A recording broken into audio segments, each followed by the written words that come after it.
And of course, there are the families and families here at home of those Israeli hostages being held in Gaza have been in contact with negotiators. Lisa Rozner spoke with them as well as local Palestinians with family in Gaza.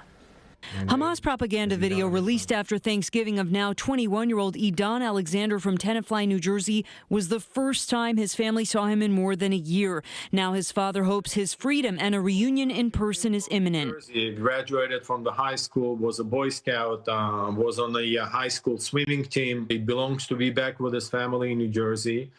We're pushing for the very simple ask, no American being left behind. He says Alexander is not one of the 33 hostages who would be released in the first phase. Neither is 47-year-old father of two Omri Moran, brother-in-law of Manhattan resident Moshe Levi. His family meeting with Israel's prime minister Tuesday. It's still unclear whether we'll ever reach the second phase of the agreement. Every hostage is a humanitarian case.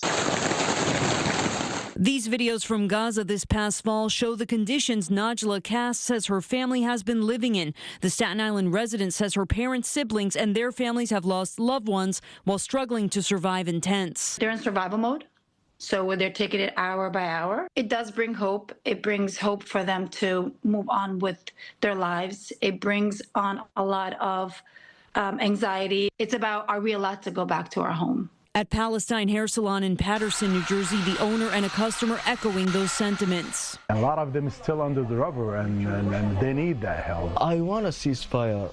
Since October 7th, Brooklyn native Jonathan Dekel-Chen says his son Sagi, who is a hostage, has not met his third daughter, who was born last December. I think the urgency that President-elect Trump has put on this, including a date, January 20th, gives me more hope. Families of both Palestinians and Israelis pointing out their optimism is cautious because they have seen how in an instant the situation can become volatile. Lisa Rozner, CBS News, New York.